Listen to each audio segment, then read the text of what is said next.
4,500원짜리 아이스 아메리카노. 솔직히 오늘 한 잔 안 마신 분 거의 없으시죠? 싸고 빨리 나오고 무엇보다 점심 먹고 지갑 부담 없이 한 잔 들고 나설 때의 그 소소한 행복. 근데 여러분, 혹시 생각해 보셨나요?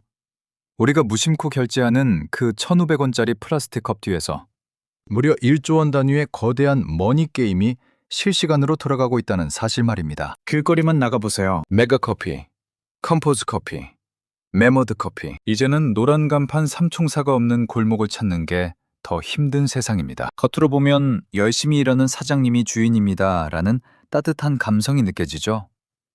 그런데 그 속사정, 즉 소유 구조를 까보면 얘기가 180도 달라집니다. 그곳엔 앞치마를 두른 바리스타가 아니라 기업 몸값 올리기에 혈안이 된 사모펀드와 전문 투자사들이 진짜 주인으로 앉아 있습니다. 메가커피 사례를 한번 볼까요?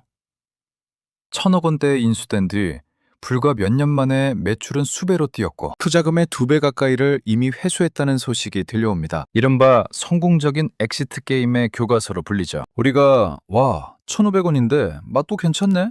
하고 마시는 그 찰나의 순간에 머리 위 상층부에서는 이 브랜드를 언제 누구에게 얼마에 넘길지 탈출 타이밍만 계산하고 있는 겁니다. 대한민국은 현재 카페 11만 개 시대입니다. 일부 상권은 편의점보다 저가 커피 간판이 더 많습니다. 언론은 가성비 천국, 저가 커피 전성시대라고 화려하게 포장하지만 정작 현장에서 만난 점주님들의 목소리는 비명에 가깝습니다. 힘들 거라는 건 알았지만 이 정도일 줄은 몰랐다. 요즘은 진지하게 폐업을 고민 중이다. 라는 말이 예산일이 아닙니다. 여기서 근본적인 의문이 생깁니다. 대체 어떻게 1,500원의 커피를 팔면서 손흥민, 비 같은 초특급 월드스타를 모델로 쓰고 건물 1층마다 매장을 깔 수 있을까요?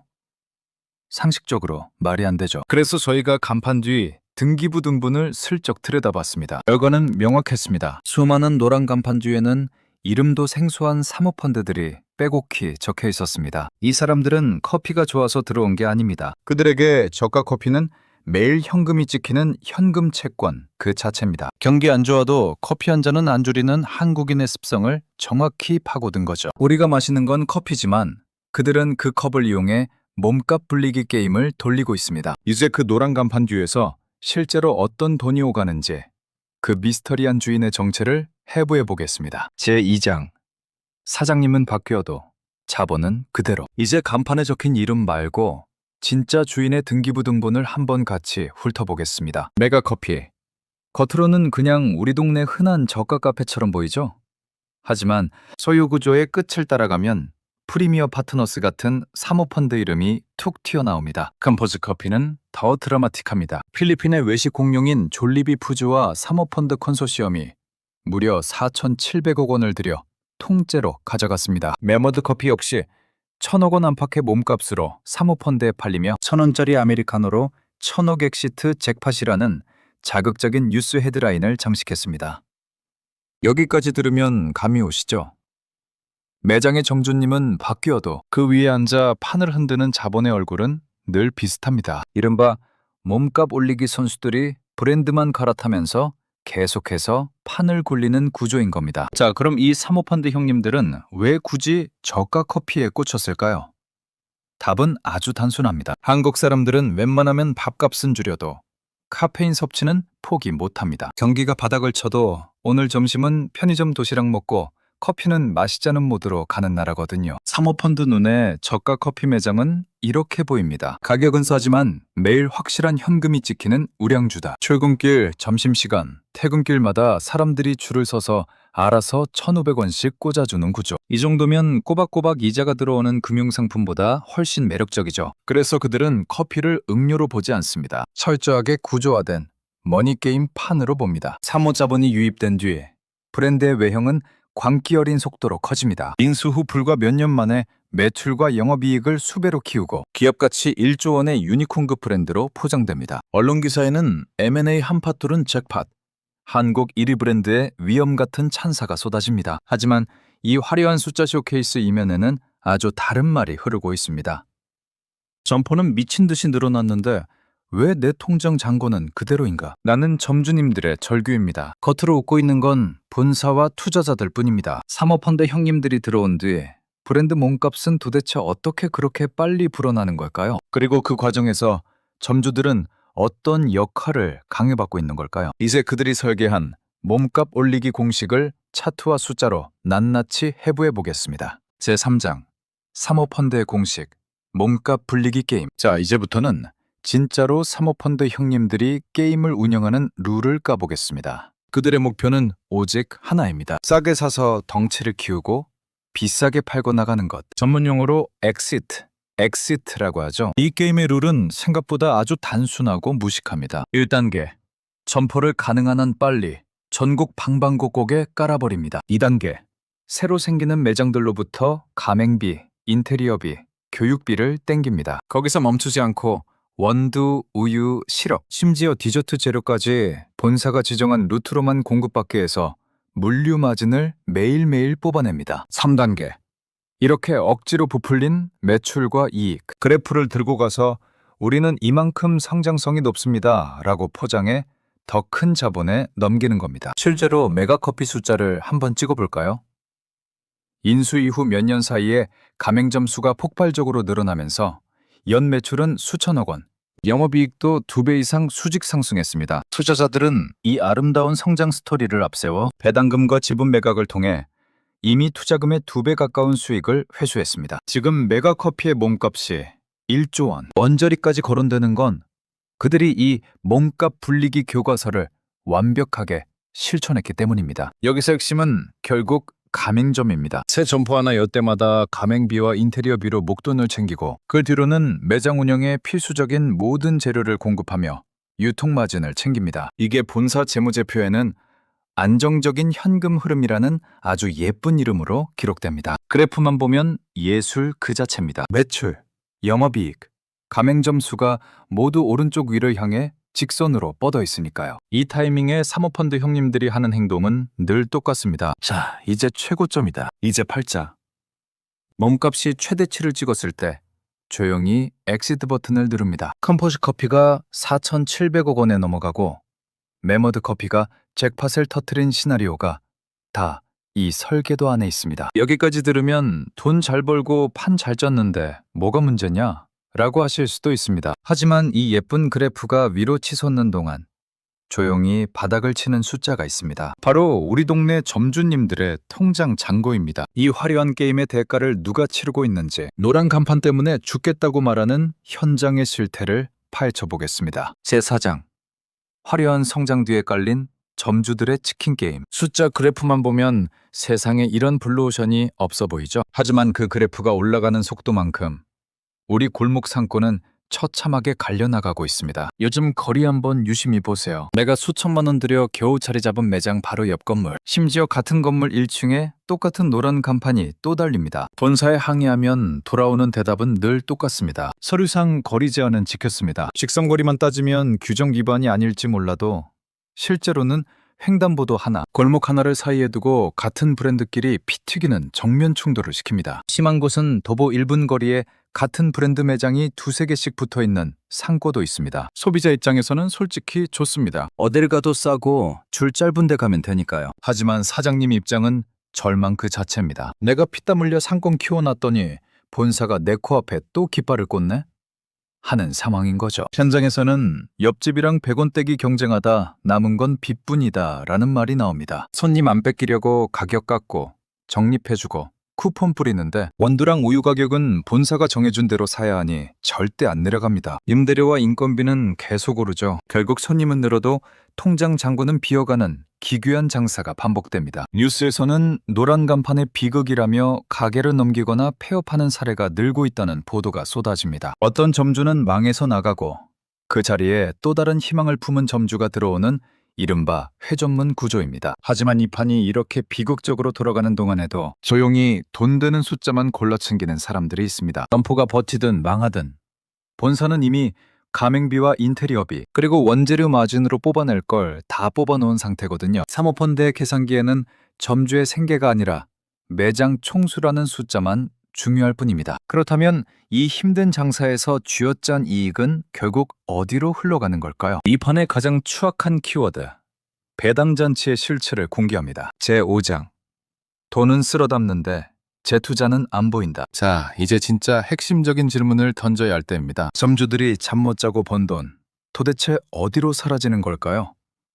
정답은 간단합니다. 본사 위층에서는 지금 배당 잔치가 열리고 있습니다. 메가커피 사례를 다시 보죠. 사모펀드 인수 이후 매출과 이익을 바짝 키워놓고 최근 몇 년 사이 1,000억 원이 넘는 배당금을 주주들에게 쏟아냈다는 보도가 있었습니다. 일반적인 우량 기업들도 순이익의 20에서 30% 정도만 주주들에게 나눠줍니다. 그런데 여기서는 어떤 해에 순이익의 거의 전부를 투자자 주머니로 꽂아줬다는 이야기가 나옵니다. 사모펀드는 이렇게 3년에서 4년 만에 배당금과 지분 매각을 통해 인수원금을 다 회수하고 나머리만큼의 거의 배 가르기를 진행 중입니다. 여기서 생각해야 할 점은 이 돈이 원래 어디에 쓰여야 했느냐는 겁니다. 브랜드를 10년, 20년 가게 만들려면 원두 품질을 개선하고 새로운 메뉴를 연구하고 힘든 점주들을 지원하는 프로그램에 투자해야 정상입니다. 하지만 지금의 저가 커피판은 단기 수익 뽑기에만 초점이 맞춰져 있다는 비판이 지배적입니다. 그 결과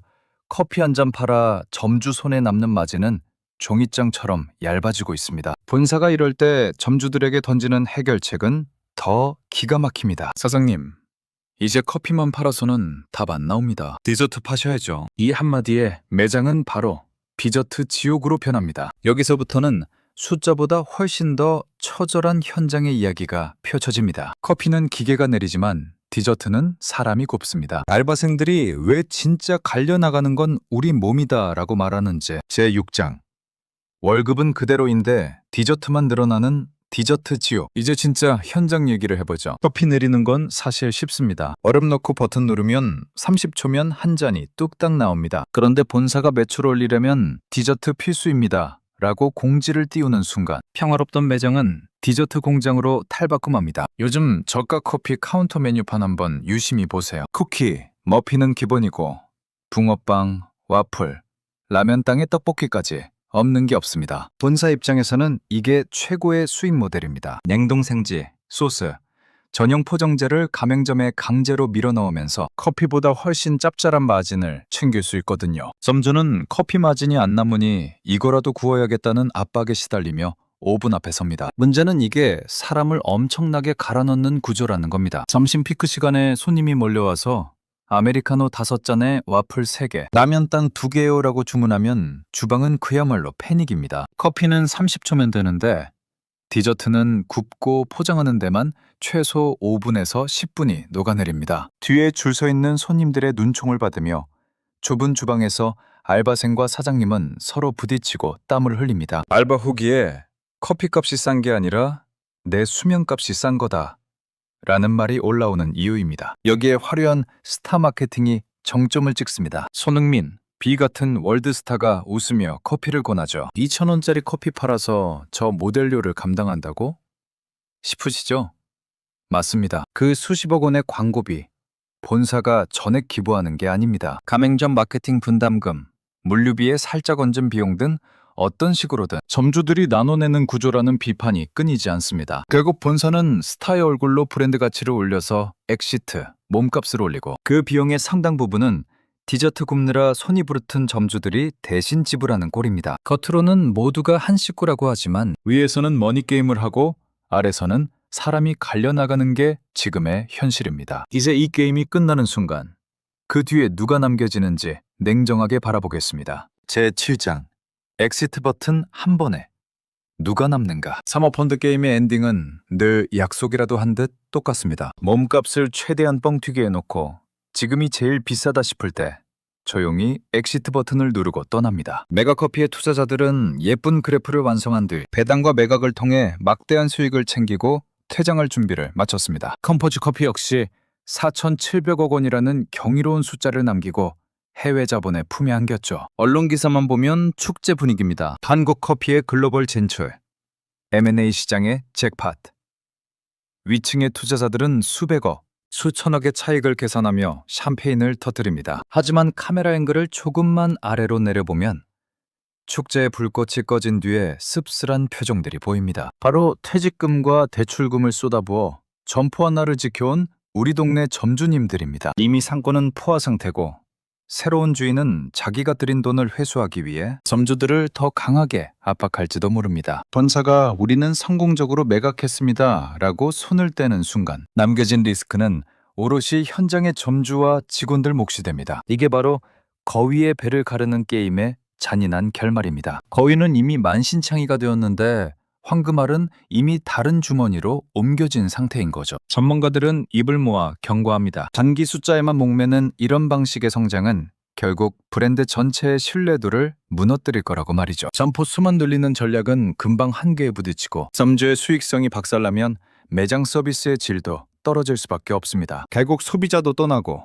브랜드는 서서히 침몰하게 됩니다. 그럼 우리는 그저 이 판을 구경만 해야 할까요? 우리가 매일 드는 그 컵 속에 담긴 진짜 가치를 어떻게 봐야 할지 마지막 질문을 던져보겠습니다. 제8장. 우리가 마신 건 커피인가?